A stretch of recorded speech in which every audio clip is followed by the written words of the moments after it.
So now let's move on to Jupiter Dasha. And we can see here in the D4 that Jupiter Dasha is better than Rahu Dasha. First of all, Jupiter is the 7th lord, which is the 4th from the 4th. And so it has a 4th house real estate fortune agenda. And it is manifested by Mercury and otherwise without malefic influences. And as a reminder, the conjunction and aspects to the Dasha Lord are the most important influences. The planet that rules the Dasha Lord is less important, right? The Lord of the Dasha Lord only gains primary importance when the Dasha Lord is not conjunct or aspected by any planet. At this point, the planet ruling the Dasha Lord gains more importance and has a lot more power to influence the Dasha Lord, right? But here, the most important influence to Jupiter is Mercury. And so here Jupiter gets manifested by Mercury, and this increases the financial fortune in the entire Jupiter Dasha, and particularly that will give more financial fortune compared to Rahu Dasha, where we see there was no conjunctional aspect from a manifestor. Now Jupiter is placed in the 12th house of loss and expenses, and there will be extra money that she needs to spend on real estate in Jupiter Dasha. But we don't see any big malefic or separating factors here really troubling Jupiter. Right? If you see the 12th house connected to separating factors, Saturn and Rahu particularly, then there's a possibility of a person actually losing their property. But here we have Mercury manifesting Jupiter and no malefic influences. And so the 12th house influence will reduce her financial fortune a little bit, but it will not cause major issues. Now, when it comes to her general life path during Jupiter Dasha, then we can see here in the D1 that Jupiter is the 4th lord and placed in the 3rd house. So that right away tells us that she might move at least once or several times during Jupiter Dasha. Right? The 4th house, of course, rules home. And when the 4th lord goes into the 3rd house, which is the 12th from the 4th, then a person tends to just move more regularly. The change of residence happened in Jupiter, and this is no surprise. Jupiter is the 4th lord of home, placed here in the 3rd house of movement, and so this indicates a change of residence. Jupiter also rules Ketu here in the 4th house, and this indicates a deep-seated restlessness around the idea of home. No matter how beautiful or comfortable a place may be, she eventually feels emotionally disconnected and develops a strong desire to move again.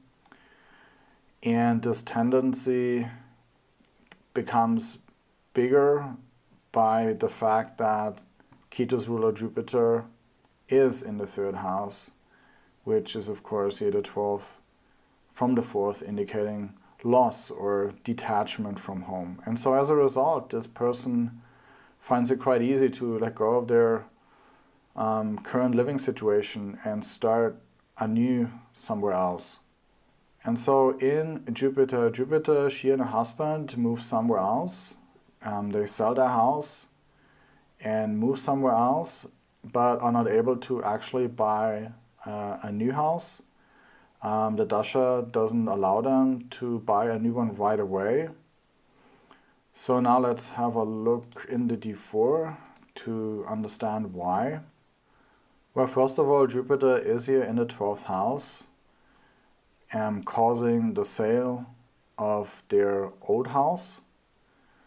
But then in the very beginning of a Dasha, that requires the Dasha Lord to be in own sign dignity or higher to manifest something new. And so here Jupiter is not in its own sign in the D4 or in the D1. And so they're not able to buy a new house right away in Jupiter, and they need to wait for another Antardasha. Now, which Antardasha is going to give them a new house?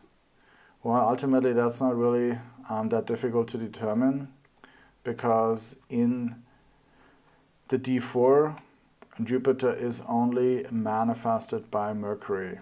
Okay, and so during Jupiter, Mercury, they receive a better paying job and then are able to purchase a beautiful house. So now let's move on to Jupiter Ketu. Jupiter Ketu is always a very fated period. During this time, life can take a dramatic turn, either as a reward or a reckoning. If Ketu is in good condition, then the person can receive unexpected blessings and fortunate opportunities. But if Ketu is afflicted, then a person might lose previous gains, and they might feel that their good karma is kind of over, and there can be a sense of disillusionment, and they need to learn to let go. So now, what happened during Jupiter Ketu in this person's life? Let's have a look at the D1. And we can see, first of all, Jupiter is here, the 7th Lord, placed in the 3rd house.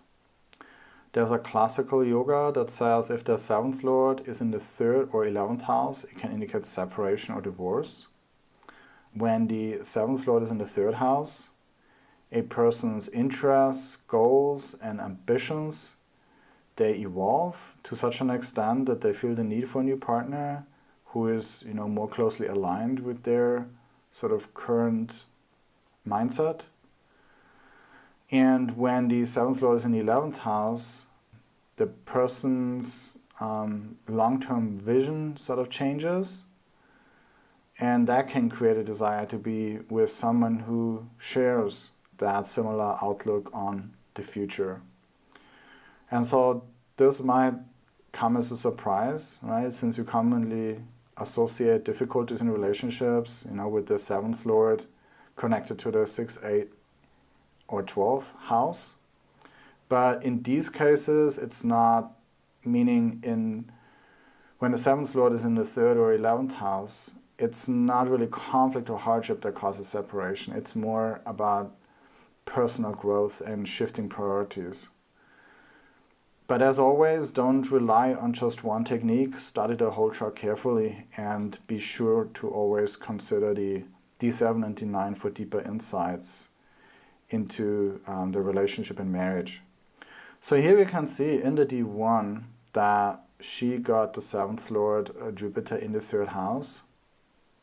And so right away we know that Jupiter Dasha can lead to separation or divorce. Now, when we add Ketu's influence here on Jupiter in the 4th and 7th house, right, then the likelihood increases. The person may suddenly feel that they have outgrown the relationship and there's time to move on. And what better time for such a realization to surface than during Jupiter Ketu, right? This period often brings a deeply fated energy, right? There is a strong sense that this is just how things are meant to be. But when it comes to matters of love and marriage, we always need to confirm with both the D7 and D9.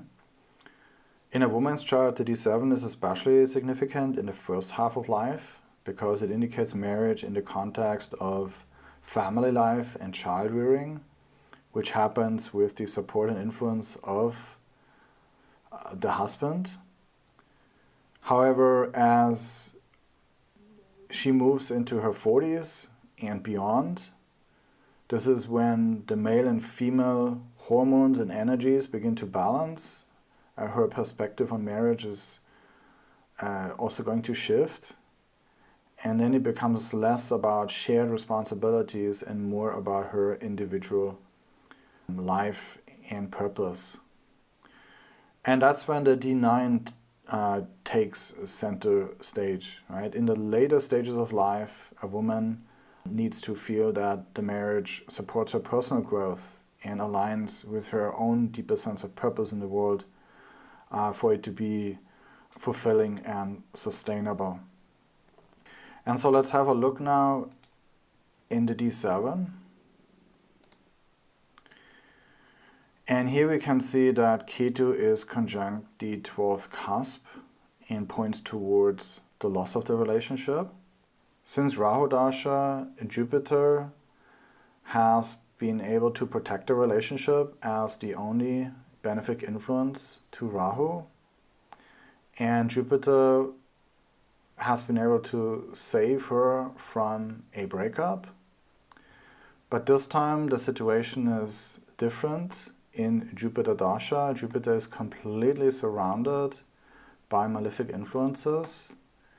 And so Jupiter Ketu Dasha becomes much more of a likely period to end the marriage.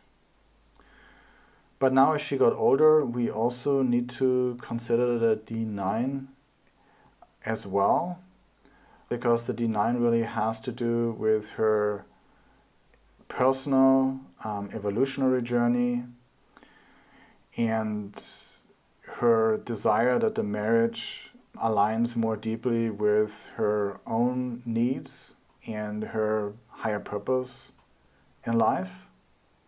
And here we can see that Ketu is conjunct the 6th house of divorce, and it's also ruled by debilitated Mars, who is in the 12th house of loss.